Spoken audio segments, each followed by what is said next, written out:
माय माऊली नमस्कार. विविध कथासार ग्रंथातून आपण श्रीराम कथामृताचे अभिवाचन ऐकत आहोत. लाभ घ्या, लाभ द्या माऊलींनो. बोला जय श्रीराम. श्रीराम जय राम, जय जय राम. श्रवण केले तर श्रीराम जय राम लिहायला विसरू नका. श्री गणेशाय नमः, श्री सरस्वते नमः, श्री कुलदेवताय नमः, श्री रामचंद्राय नमः. सखींनो, सांगायला आनंद वाटतोय. आज राम जन्मला ग सखे, राम जन्मला. चला आज प्रत्येकाच्या घरात राम जन्म होत आहे असं मनाने समजूया, आनंद घेऊया, आनंद देऊया. राम जन्मला ग सखी, राम जन्मला. दिवसामागून दिवस जातात, महिन्यामागून महिने जातात. चैत्र महिन्याचा आरंभ झाला. शुक्ल पक्ष आहे, नवमी तिथी आहे. मंगळवारची मध्याह्नाची वेळ, पुनर्वसू नक्षत्र, भगवंताच्या जन्माची वेळ जवळ आली. खरं म्हणजे या दिवसात कौशल्या माता एकटी कधी नसायची, पण आज ती भगवंताच्या चिंतनासाठी बसलेली असताना योगायोगाने दाशी इकडे तिकडे गेलेल्या आहेत. भगवती कौशल्या मातेने आपल्या समोर आपले आराध्य साक्षात भगवान बालस्वरूप नारायण यांचे दिव्य रूप पाहिले. शंख, चक्र, पद्म, गदाधारी त्या प्रभूंना पाहून माता अत्यंत हर्षित होते. कौशल्याचे अंग रोमांचित होऊन हात आपोआप जोडले जातात.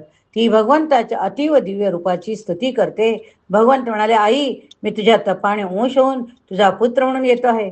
कौशल्य मातेच्या मुखातून उद्गार निघता की आपण इतके मोठे रूप धारण करून का आलात? आपण छोटे बालस्वरूप व्हा, बाळ होऊन माझ्या अंगावर या. भगवंत म्हणतात, आई ठीक आहे. प्राकृत बालरूपामध्ये भगवान कौशल्य मातेच्या अंगावर विराजमान होतात. खरोखर डोळ्यासमोर चित्र आणा आणि आनंद घ्या. अयोध्येच्या राजद्वारावर मंगलवाद्याचा गजर सुरू होतो. लोक अत्यंत वेगाने उत्साहाने धावत धावत येतात. महाराज महाराज दशरथ आनंदून जातात. त्यांच्या राजद्वारी एका दिव्य उत्साहाचा आरंभ होतो. अयोध्येचे सम्राट महाराज दशरथ वर्षानुवर्ष ज्या घटकेची प्रतीक्षा करीत होते, ती घटका मंगल घटिका अखेर त्यांच्या जीवनात उदित झाली. पुत्रमुखाचे दर्शन घ्यावे आणि आपले जीवन सफल करावे यासाठी महाराज दशरथ अत्यंत आसुसलेले होते. अखेर तो मंगल क्षण आला. कौशल्य मातेने साक्षात भगवंताला आपला पुत्र म्हणून जन्म दिला. आकाश मंडलामध्ये वाद्यांचा दिव्य नाद घुमू लागला. देवतांनी पुष्पवृष्टी केली. अयोध्येच्या आनंदाला पारावर ठरला नाही. कौशल्या महाराणीच्या महालावर उत्तम चौघडा निनादू लागला. महाराज दशरथाने ही बातमी ऐकली मात्र आनंद अतिरेकाने त्यांचे नेत्र पाणावले. मनुष्याला जेव्हा फार आनंद होतो तेव्हा आनंदही त्याच्या नेत्रातून अश्रूंच्या द्वारे व्यक्त होतो. म्हणूनच आपण आनंदाश्रू म्हणतो आणि दुःखाश्रू म्हणतो. एखाद्या सामान्य बालकाचा जन्म झाला तर तिथे घर कसे आनंदाने भरून येते. या ठिकाणी तर साक्षात जन्मासी आला. ज्याला जन्म नाही पण जो संपूर्ण विश्वाला जन्म देणार आहे तो परमात्मा स्वयंपुत्र होऊन आज आला आहे. महाराज दशरथाचा आनंद कशातच मावेना आणि हा आनंद काही केवळ महाराज दशरथाचा नव्हता. अहो, वाद्यांचा निनाद ऐकताच अयोध्येचे लोक धावले. ही मंगल वार्ता केवळ किंवा कानावर येते याची लोक वाटच बघत होते. सर्वात आधी अयोध्येच्या महिला धावल्या. या बाबतीत महिला मंडळाचा उत्साह काही वेगळाच असतो. पण गोकुळातल्या गोपी आणि अयोध्येतील महिला मंडळातील महिला यांच्यातील एक फरक, एक अंतर या ठिकाणी लक्षात येतो. भगवान श्रीकृष्णाच्या जन्मोत्सवात सहभागी होण्यासाठी गोपी जेव्हा निघाल्या त्या गोपींनी स्वतःचा शृंगार केला असे वर्णन भगवान शुक्राचार्यांनी केले आहे. काय वर्णन केले? गोपेच्या कर्ण्य मुदिता यशोदया सुतद्भवम आत्मानम भूषया चक्रुः. अयोध्येच्या महिलांना स्वतःचा शृंगार करण्याची आवश्यकता वाटली नाही, कारण या नेहमी सजलेल्याच असतात. हे राजधानीतले महिला मंडळ त्यामुळे फक्त उठल्या आणि धावल्या. गोपींना पुष्कळ कामे करावी लागतात, पण अयोध्यातल्या महिलांना फक्त सजायचे आणि पाहुण्यांचे स्वागत करायचे एवढेच काम. गोस्वामी म्हणतात, सहज शिंगार किये उठी धाई. अयोध्याच्या राजमहालाच्या अवतीभोवती संपूर्ण अयोध्येमध्ये दिव्य उल्हास दृक्गोचर होऊ लागला. आनंदाला रोजच अधिकाधिक उद्दानच येणार होते, कारण दुसऱ्या दिवशीची पहाट भारतीय गणतेप्रमाणे तिथी तीच आहे, कारण सूर्योदय झालेला नाही. बुधवारची पहाट नक्षत्र मात्र बदलले. पुष्य नक्षत्र सुरू झाले आणि कैकेयी मातेच्या महालावर चौघडा निनादू लागला. तेथे भरताचा जन्म झाला. त्यानंतर लगेच दुसऱ्या दिवशी म्हणजे गुरुवारी एकादशीला मध्याह्न समय सुमित्रा मातेचे लक्ष्मण शत्रुघ्न 2 बालकांना जन्म दिला. घरात एखाद्या पुत्राचा जन्म झाला. सगळ्यांचा किती आनंद. महाराज दशरथच्या घरी तर 2 दिवसाच्या आत 4 बालकांचा जन्म झाला. संपूर्ण अयोध्या आनंदाने बेहोश होऊन नृत्य करीत आहे. गोस्वामी म्हणतात, सुमन दृष्टी आकाश ते होई ब्रह्मानंद मगन सबलोही. अयोध्येतला या आनंद महोत्सवाची तुलना अन्य कोणत्याही महोत्सवाची करता येत नाही. भगवान सूर्यनारायण आकाश मंडळात स्थिर होऊन हा उत्सव पाहत आहे. कधी न थांबणारे भगवान सूर्य आपल्या अंशामध्ये निर्माण झालेला आनंदोत्सव तसेच बघत राहील. कुणाच्या लक्षात आले नाही, जवळजवळ 1 महिन्याचा तो दिवस आहे. पण कुणाला महिन्यासारखा वाटला नाही. शेवटी काळ हा आपल्या मनावर अवलंबून असतो. कथेचा कंटाळा आला की फार काळ वेळ झाला असे वाटते आणि कथेमध्ये रस असल्यामुळे तर वेळ कसा गेला ते कळत नाही. तुम्हाला काय वाटते हो? कळवा बरं, ग्रुपवरती टाका. गोस्वामी तुलसीदास या ठिकाणी एक गौप्यस्फोट करतात. ते म्हणतात की भगवान महादेवाने पार्वतीला सांगितले, पार्वती तुला मी एक रहस्य सांगतो, ते तू कोणालाही सांगू नकोस. तुझी बुद्धी पक्की असल्यामुळे तू कोणाला सांगणार नाही याची मला खात्री. खरंच त्यांना खात्री होती. पण आताच्या स्त्रिया, फक्त मी तुलाच सांगते, कोणाला सांगू नको. फक्त तुझ्याच जवळ बोलले, कोणाला सांगू नको. पण ही वार्ता हेच वाक्य पकडत पकडत प्रत्येक ठिकाणी पसरते. देवाच्या सभेमध्ये एक प्रस्ताव आला होता की भगवंताच्या प्रगटीकरणाच्या महोत्सवाच्या वेळी कुणी अयोध्येत सहभागी व्हायचे नाही. या प्रस्तावात एक सावधानता होती. देवाने विचार केला की आपण सगळे रावणाच्या बंदिवातात पडलेले गुलाम आहोत. आपल्या मुक्ततेकरता भगवंत आलेला आहे. त्यामुळे आपण जर सगळी मिळून त्या ठिकाणी उत्साहाला गेलो, रावणाच्या गुप्तचराने बघितले तर रावणाला नक्की आनंद करता येईल की या देवांची काहीतरी गडबड आहे. मग भगवंताच्या जन्मापासूनच त्यांच्यावर आपत्ती यायला सुरुवात होईल. मोठ्या सायासानंतर हा मंगल दिवस येतो आहे. आपल्याला कितीही आनंद झालेला असला तरी आपण आपला उत्साह रोखून धरला पाहिजे. कुणाला शंका येऊ नये म्हणून आपण भावना अवतरली पाहिजे. पार्वती हा प्रस्ताव इंद्राने मांडला. अनुमोदन द्यायला मीच होतो. मात्र आज मी तुला एक रहस्य सांगतो की हा प्रस्ताव सगळ्यात पहिल्यांदा मीच मोडला. भगवंताच्या जन्माच्या दिव्य उत्साहाचे ते वातावरण पाहिले.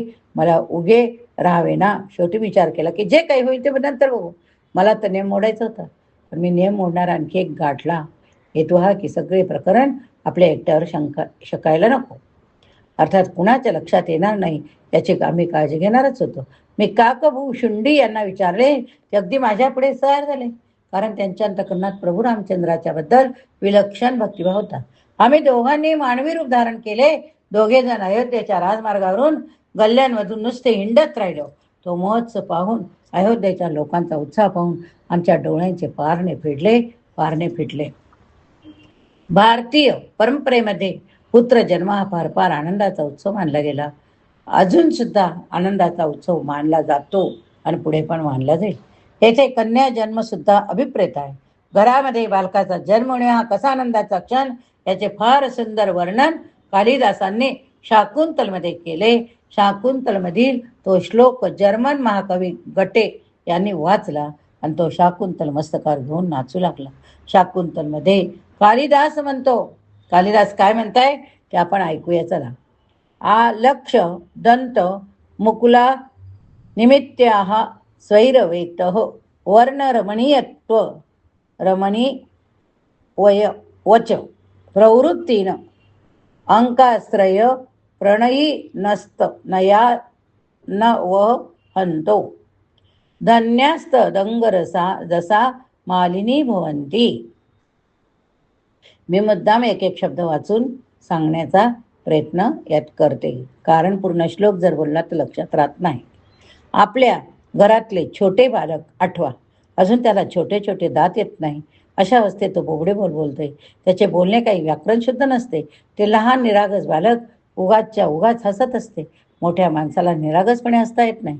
मोठ्या माणसाचे असणे फार संशयास्पद असते. ज्याला मोठेपणी देखील लहान बालकासारखे निरागस असता येते त्याला अध्यात्म कळलेले असते. या लहान मुलाचे बोबडे बोल त्याच्या माता पित्याच्या अंतःकरणाला काय आनंद देत असतात, हे मातृत्व किंवा पितृत्व प्राप्त झाल्याशिवाय कसे कळायचे. अत्यंत प्रेमाने ते मूल मांडीवर बसलेले, त्याला लागलेली धूळ आपल्या वस्त्रांना लागते. कालिदास म्हणतो की ज्यांची वस्त्रे अशा धुळीने मलिन झाली ती जीवनात धन्य आहे. एखाद्या माणसाने टिपटॉप स्वच्छ राहण्याच्या नादात लहान मुलाला कधी मांडीवरच घेतले नाही तर त्याचे आयुष्य वाया गेले. कारण लहान बालकांना खेळवा. लहान मुले कुणाचीच नसतात, ती देवाची असतात. माणूस बिघडतो तो मोठा झाल्यानंतर लहान मुलांना काही नको असते. म्हणूनच आपण म्हणतो लहान मुले देवाघरची फुले. केवळ प्रेम हवे असते. एक लहान बालकाचे घरात आगमन होते, तो त्या घराचा सम्राट होऊन जातो. घरात सारे काही त्याला अनुकूल असते कसे केले जाते. तो प्रमुख आहे, त्याची काळजी सर्वांना आहे. कल्पना करा, एक सामान्य बालक जन्माला आले तर त्याचा इतका आनंद. मग ज्या ठिकाणी साक्षात अनंत कोटी ब्रह्मांडाचा तो नायक प्राकृत बालकाचे रूप घेऊन आला असेल, आणि असे एक रूप नव्हे तर 4 रूपे घेऊन आला असेल, त्या ठिकाणी महाराज दशरथ, 3 राण्या, अयोध्यवासी जनता, सर्वांच्या आनंदाचे खरोखर कोण वर्णन करू शकणार. भगवान महादेव, काकभूषुंडी महाराज हे दोघे अत्यंत प्रगाढ भगवत भक्त आहेत. आत्यंतिक प्रेमाच्या उमाळ्यामध्ये या दोघांनी नियमभंग केला. वेश बदलून अयोध्येत संचार करीत आहे. अयोध्येतील वात्सल्य रस इतक्या प्रकर्षाने, इतक्या प्रगाढ अवस्थेत ओसंडला. येतो वाचा निवर्तनते अप्राप्य मनसा असं. वाणीने थांबावे हेच ठीक आहे. गोस्वामी म्हणतात, य शुभचरित जान पैसो ये, को कृपा रूपके जापर होय. ज्यांच्यावर भगवंताची कृपा होते त्यांनाच या भक्तिरसाचे आकलन होईल.